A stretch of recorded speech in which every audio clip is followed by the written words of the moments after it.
Kerala university കലോത്സവവുമായി ബന്ധപ്പെട്ട് SFIയുടെ അമിതമായിട്ടുള്ള രാഷ്ട്രീയവൽക്കരണമാണ് ഷാജി എന്ന് പറയുന്ന വിദ്യാർത്ഥാവിൻ്റെ ആത്മഹത്യയിലേക്ക് എത്തിയതെന്ന് KSU സംശയിക്കുകയാണ്.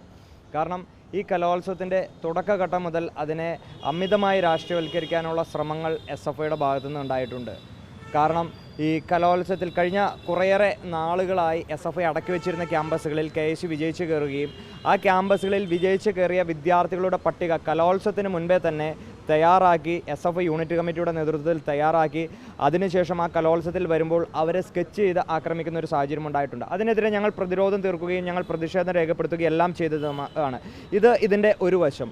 മറുവശത്ത് കൃത്യമായ രീതിയിൽ SFI നേതൃത്വം അവരുടെ ഇടയിൽ വലിയ പടലപ്പിണക്കം, അവരുടെ ലോക്കൽ കമ്മിറ്റിയും ജില്ലാ കമ്മിറ്റിയും സംസ്ഥാന നേതൃത്വങ്ങളും തമ്മിലുള്ള ഒരു പടലപ്പിണക്കം ഉൾപ്പെടെ വിവിധങ്ങളായിട്ടുള്ള വിഷയങ്ങൾ ഈ കലോത്സവത്തിൻ്റെ തുടക്കഘട്ടം മുതൽ ഇതിനെ അലങ്കോലപ്പെടുത്തുന്നതിൻ്റെ ശ്രമങ്ങളുടെ ഭാഗമായിട്ട് ഉണ്ടായിട്ടുണ്ട്. ഇതിൽ കഴിഞ്ഞ 4-5 ദിവസക്കാലമായിട്ട് SFIയുടെ വാട്സാപ്പ് ഗ്രൂപ്പുകളിലും മറ്റുമെല്ലാം പ്രചരിപ്പിക്കപ്പെടുന്നത് SFI നേതാക്കന്മാർ കോഴ മേടിച്ചു എന്ന തരത്തിലേക്ക് വരുന്നു. എന്നിട്ട് പോലും ഔദ്യോഗികമായിട്ടുള്ള ഒരു വിശദീകരണമോ ഔദ്യോഗികമായിട്ട് ഇതുമായിട്ട് ഒരു പ്രതികരണം SFI നേതൃത്വത്തിൻ്റെ ഭാഗത്തുനിന്ന് ഉണ്ടാകുന്നില്ല. നമുക്കറിയാം, ചരിത്രത്തിൽ കേട്ടുകേൾവിയില്ലാത്ത രീതിയിൽ ഒരു കലോത്സവം നിർത്തിവെക്കാൻ വൈസ് ചാൻസലർ ഉത്തരവിടുന്നു. അതിൽ വൈസ് ചാൻസലർ പറയുന്നത് ഇതിൽ സുരക്ഷാപരമായിട്ടുള്ള വീഴ്ചകൾ ഉണ്ടാകാൻ സാധ്യതയുണ്ട് എന്ന് പറയുമ്പോൾ അതിനെ കൈയടിക്കുന്ന ഒരു സമീപനമാണ് SFI നേതൃത്വത്തിൻ്റെ ഭാഗത്തുനിന്ന് ഉണ്ടാകുന്നത്. ഞങ്ങൾക്ക് ചോദിക്കാനുള്ളത്, ഈ കേരള യൂണിവേഴ്സിറ്റി കലോത്സവവുമായി ബന്ധപ്പെട്ട് SFI വൈസ് ചാൻസലറുടെ ഒപ്പമാണോ അതോ വിദ്യാർത്ഥികളുടെ ഒപ്പമാണോ? കഴിഞ്ഞ കുറേയേറെ ദിവസങ്ങളായി, ആഴ്ചകളായി, മാസങ്ങളായി നിരന്തരമായി ഈ കലോത്സവത്തിൽ പങ്കെടുക്കാൻ വേണ്ടി, അതിന് പ്രൈസ് മേടിക്കുന്നതിന് വേണ്ടി, അതിനുശേഷം ഗ്രേസ് മാർക്ക് ലഭിക്കുന്നതിന് വേണ്ടി വിദ്യാർത്ഥികൾ നിരന്തരമായി അധ്വാനത്തെ വില കുറച്ച് കാണുന്ന ഒരു സമീപനമാണ് ഈ കലോത്സവം നിർത്തിവെക്കാനുണ്ടായ സാഹചര്യം. അപ്പോൾ ഇതിൽ മുഴുവൻ ഒരു ദുരൂഹത, കേരള യൂണിവേഴ്സിറ്റി ഈ വർഷം നടന്ന കലോത്സവവുമായി ബന്ധപ്പെട്ട് വലിയ ഒരു ദുരൂഹതയുണ്ട്. SFIയുടെ കൃത്യമായിട്ടുള്ള ഇടപെടലുകൾ അല്ലെങ്കിൽ അവരുടെ അമിതമായിട്ടുള്ള രാഷ്ട്രീയവൽക്കരണം, അതായത് ഈ വിധികർത്താവിനെ പല ഘട്ടങ്ങളിലും സ്വാധീനിക്കാൻ SFIയുടെ ഭാഗത്തുനിന്ന് ശ്രമങ്ങൾ ഉണ്ടായതായിട്ട് ഉള്ള വാർത്തകൾ വരുന്നുണ്ട്. എന്നാൽ അതിൽ ഈ വിധികർത്താവ് അത് നിഷേധിക്കുന്ന തരത്തിലേക്കുണ്ടായി. ഞങ്ങൾ ഈ വിധികർത്താവിന് വെള്ള പൂശുകയോ അദ്ദേഹത്തെ ചെയ്യുന്നൊരു സംഭവമല്ല ചെയ്യുന്നത്, മറിച്ച് ഇതിൽ തുടക്കഘട്ടം മുതൽ കൃത്യമായിട്ടുള്ള രാഷ്ട്രീയപരമായിട്ടുള്ള ഇടപെടലുകൾ SFI എന്ന് പറയുന്ന വിദ്യാർത്ഥി സംഘടന ചെയ്തിട്ടുണ്ട്.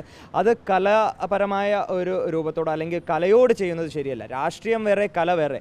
വിദ്യാർത്ഥികളുടെ കലാപരമായിട്ടുള്ള വാസനകളെല്ലാം രാഷ്ട്രീയപരമായിട്ടുള്ള ലക്ഷ്യങ്ങൾക്ക് വേണ്ടി അല്ലെങ്കിൽ രാഷ്ട്രീയപരമായ കാരണങ്ങൾക്ക് വേണ്ടി അതും ഇതും കൂട്ടിക്കുഴച്ചുകൊണ്ട് അതിനെ വില കുറച്ച് കാണുന്ന സമീപനം ശരിയല്ല, ഒരു നിലപാടാണ് KSUവിൽ. അതുകൊണ്ട് ഈ വിധികർത്താവിൻ്റെ ആത്മഹത്യയുമായി ബന്ധപ്പെട്ട് സമഗ്രമായിട്ടുള്ള അന്വേഷണം, അദ്ദേഹത്തിൻ്റെ കുടുംബാംഗങ്ങൾ പറയുന്നു ഈ വിധികർത്താവിന് മർദ്ദനമേറ്റിട്ടുണ്ട്.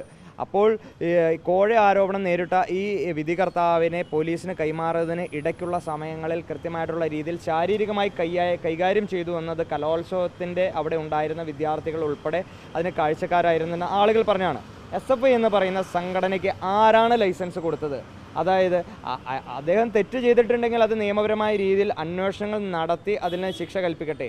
അല്ലാതെ വിധി കൽപ്പിക്കാനും ശിക്ഷ നടപ്പിലാക്കാനും SFIക്ക് ആരാണ് കോടതിയുടെ ഉത്തരവാദിത്വം നൽകിയതെന്നൊരു വലിയ ചോദ്യം ഇവിടെയുണ്ട്. കുടുംബത്തിനൊപ്പം തന്നെയാണോ KSUവും ഇത്തരത്തിലൊരു ദുരൂഹത ഉണ്ട്, ഈ മരണത്തിൽ ദുരൂഹത ഉണ്ടെന്നാണോ KSU ആരോപിക്കുന്നത്? അല്ല, ഇതിൽ ദുരൂഹതയുണ്ട്. കാരണം ആ വിധികർത്താവിൻ്റെ ആത്മഹത്യയിലേക്ക് എത്തിയ സാഹചര്യം എന്ന് പറയുന്നത് പകൽ പോലെ വ്യക്തമാണ്. ഇതിൽ വലിയ രാഷ്ട്രീയ ഇടപെടലുകൾ SFI എന്ന് പറയുന്ന സംഘടന നടത്തിയിട്ടുണ്ടെന്നാണ് ഞങ്ങൾ മനസ്സിലാക്കുന്നത്.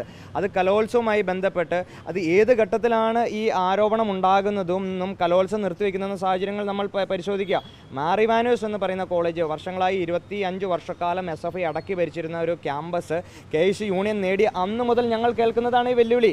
ഇത്തവണ കലോത്സവത്തിൽ പങ്കെടുപ്പിക്കില്ല, KSUവിൻ്റെ പ്രവർത്തകരെ കയ്യേറ്റം ചെയ്യും, അവരെ ഇല്ലായ്മ ചെയ്യാനുള്ള ശ്രമങ്ങൾ നടത്തും, നിങ്ങൾ ഇത്തവണ കപ്പടിക്കുന്നത് കാണട്ടെ എന്ന തരത്തിലുള്ള നിരവധിയായിട്ടുള്ള വെല്ലുവിളികൾ തുടക്കഘട്ടം മുതൽ ഞങ്ങളുടെ യൂണിറ്റ് തലത്തിലുള്ള പ്രവർത്തകർ നേരിട്ടതാണ്.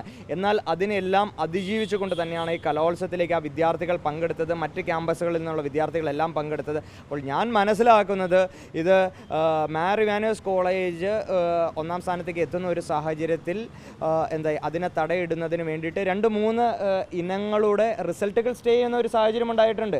അപ്പോൾ അതിനെ ക്യാൻസൽ ചെയ്യുന്ന ഒരു സാഹചര്യം ഉണ്ടായിട്ടുണ്ട്. അടുത്തൊരു ഇവൻ്റ് കൂടി ക്യാൻസൽ ചെയ്യണമെന്ന വിഷയവുമായിട്ട് ബന്ധപ്പെട്ട് ഇവിടെ സംഘാടക സമിതിയും ഇവിടുത്തെ പ്രാദേശികമായിട്ടുള്ള ലോക്കൽ കമ്മിറ്റിയും തമ്മിലുള്ള തർക്കങ്ങൾ ഉണ്ടായി എന്നുള്ള ചർച്ച ഇവിടെ പകൽ പോലെ ഇവിടെ SFI നേതൃത്വത്തിൻ്റെ ഇടയിലും ഇവിടെ എല്ലാം വലിയ ചർച്ചാ വിഷയമായിട്ടുള്ള വിഷയമാണ്. അപ്പോൾ ഇതുകൊണ്ട് വളരെ വ്യക്തമായിട്ടുള്ള സമഗ്രമായിട്ടുള്ള അന്വേഷണം ഈ കേരള യൂണിവേഴ്സിറ്റി കലോത്സവമായിട്ട് ബന്ധപ്പെട്ട് നടക്കണം. ഒപ്പം SFI നേതാക്കന്മാർ ഇതിൽ കോഴ മേടിച്ചു എന്ന തരത്തിലുള്ള വലിയ ആരോപണമുണ്ട്. അതായത് ഓഡിയോ സന്ദേശങ്ങളെല്ലാം കഴിഞ്ഞ ദിവസം മാധ്യമങ്ങളിലെല്ലാം വന്നതാണ്.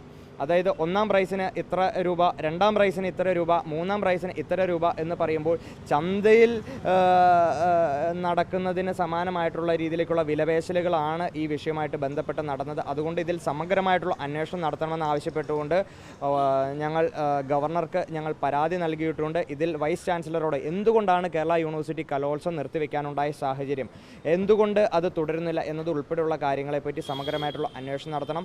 SFI ഇതിനെപ്പറ്റി കൃത്യമായിട്ടുള്ള അന്വേഷണം നടന്നു കഴിഞ്ഞാൽ ഒരു വലിയ സ്കാമിലേക്കാണ് ഇത് വിരൽ ചൂണ്ടുന്നത്. SFI നേതൃത്വം കൊടുക്കുന്ന ഒരു വലിയ സ്കാമിലേക്ക് ഇത് എത്തിച്ചേരും. അതുകൊണ്ട് ഇതിൻ്റെ ഉള്ളറകളെ പറ്റിയെല്ലാം കൃത്യമായിട്ടുള്ള പരിശോധനകൾ കേസ് ഗവർണറിന് പരാതി നൽകുന്നുണ്ട്.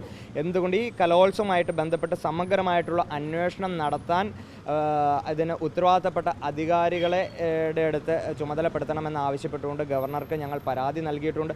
കാരണം ഇതിൽ 2-3 കാര്യങ്ങൾ. ഒന്ന്, SFIയുടെ അമിതമായിട്ടുള്ള രാഷ്ട്രീയവൽക്കരണത്തെപ്പറ്റി അന്വേഷണം നടക്കണം. ഇതിൽ നടന്ന കോഴ ആരോപണങ്ങളെപ്പറ്റി, അത് SFI ഉൾപ്പെടെ ഇതിൽ നടത്തിയ കോഴ ആരോപണങ്ങളെപ്പറ്റി ഇതിൽ അന്വേഷണം നടത്തണം.